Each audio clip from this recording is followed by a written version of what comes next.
Polisi menangkap tersangka pembunuh wanita yang jasadnya dimasukkan ke dalam koper di Badung, Bali. Berdasarkan keterangan tersangka, terungkap motif pembunuhan ini lantaran tersangka kesal korban meminta bayaran lebih usai dikencani.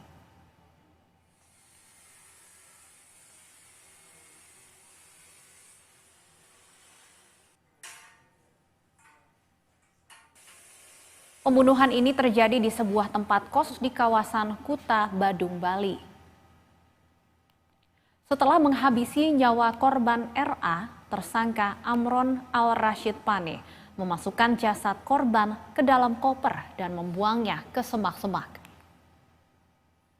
Diketahui korban dan tersangka berkenalan lewat aplikasi micet. Tersangka bermaksud menyewa jasa korban dengan harga yang telah disepakati. Namun usai keduanya berhubungan intim, korban kemudian meminta bayaran lebih. Namun tersangka tak terima dan kemudian membunuh korban.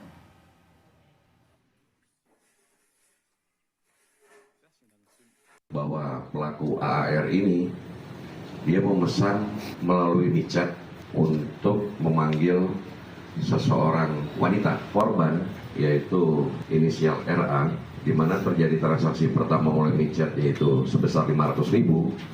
Pada saat setelah selesai berhubungan badan, korban meminta kenaikan menjadi 1 juta rupiah, di mana waktu itu tersangka tidak mau karena sudah kesepakatan pertamanya itu 500.000, tetapi korban bersikeras untuk meminta tambahan. Apabila tidak diberikan, korban akan memanggil teman-temannya. Oleh sebab itu, untuk membahas kasus ini lebih dalam, kami sudah terhubung dengan AKP Ketut Agus Pasek Sudina Kapolsek Kuta, Bali. Selamat sore, Pak Ketut. Selamat sore, Mbak. Baik, Pak Ketut, benarkah motif pelaku membunuh korban ini murni karena korban meminta bayaran tambahan?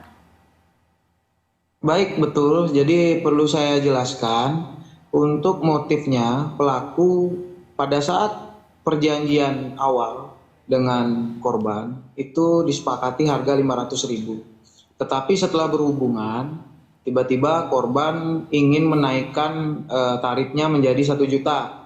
Sedangkan uang pelaku hanya 500.000. Di situ terjadi cekcok dan juga korban mengancam jika tidak dibayar dengan nilai 1 juta akan mengkabari, memberi informasi kepada temannya dan pacarnya untuk datang ke kosan pelaku. Demikian, Pak. Apakah antara pelaku dan korban ini sebelumnya sudah saling mengenal, Pak, hingga korban bisa mengancam akan menghubungi teman hingga pacar dari pelaku? Oh, belum, Mbak. Belum. Murni berkenalan hanya di aplikasi micet tersebut. Lalu pada saat terjadi cekcok tersebut, apakah memang pelaku berniat untuk membunuh korban atau seperti apa, Pak? Jadi itu hanya spontanitas, Mbak, karena pelaku ini kesal, emosi, diminta tarif lebih dari 500.000 karena tidak sesuai dengan kesepakatan awal. Pada saat itu juga setelah berhubungan itu terjadi sedikit cekcok antara pelaku dan korban, sehingga secara spontanitas langsung mengambil pisau dapur yang ada kebetulan di kamar kos milik pelaku. Lalu setelah korban meninggal dunia, apa yang membuat pelaku kemudian berupaya menghilangkan jejak dari korban dengan memasukkannya ke dalam koper, Pak? Baik, pada saat pelaku diketahui sudah meninggal dengan cara menggorok lehernya, hampir putus juga lehernya, setelah itu menikam di bagian tubuh, pelaku panik bagaimana cara menyembunyikan mayat dari korban tersebut. Nah, di situ dia melihat koper di kamarnya, sehingga dipaksa untuk dimuatkan di dalam koper. Lalu karena kosan pelaku ini ada di lantai 2, ada agak sedikit kesusahan untuk membawa jenazah ini walaupun sudah dalam koper, sehingga dibuang, dijatuhkan dari lantai 2 ke lantai 1. Pada saat itu didengar oleh beberapa saksi yang kebetulan ada kos di bawah keluar, melihat pelaku membuang koper tersebut, tetapi pelaku hanya senyum. Saksi tidak ingin ikut campur karena belum mengetahui betul peristiwanya. Setelah itu pelaku membawa koper tersebut menggunakan sepeda motor untuk mencari tempat sepi untuk membuang jenazah tersebut di semak-semak. Demikian, Pak. Lalu siapa yang akhirnya menemukan jasad korban di dalam koper, Pak? Baik, saya sambung. Jadi setelah adanya informasi ke kami, ke Polsek Kute dari saksi di kosan, karena melihat curiga tadi ada teriakan, sempat terdengar suara teriakan atau ribut-ribut. Dilihatlah kosan dari pelaku tersebut, rupanya ada bercak darah yang sangat banyak. Nah, akhirnya pada kesempatan itu sekitar 03.30 setengah 4 pagi hari Jumat, saksi melaporkan ke Polsek Kute. Setelah itu kami langsung datangi TKP.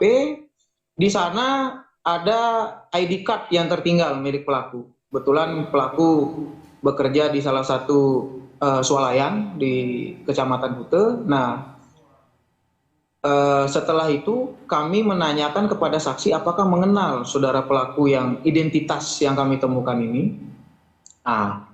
Kalau mengenal, tolong siapa keluarganya ada di sini. Nah, itu yang kita cari dulu karena kami berpikiran pasti dia akan mencari persembunyian terutama di keluarga terdekat atau teman terdekat. Si saksi ini bilang ada dia punya kakak. Nah, setelah itu kami juga berupaya untuk mencari dan kami juga bilangkan kepada saksi yang ada di TKP, teman-temannya itu, untuk mengkabari saja, bilangkan yang bersangkutan untuk menyerahkan diri saja ke Polsek Kute.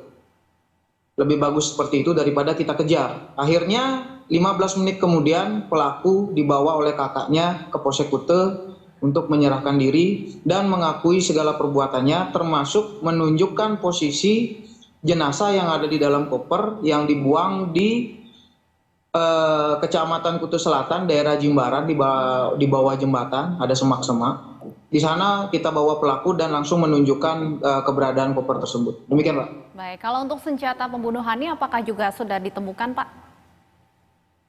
Maaf, kurang Untuk jelas. senjata tajam yang digunakan pelaku membunuh korban, apakah juga sudah ditemukan?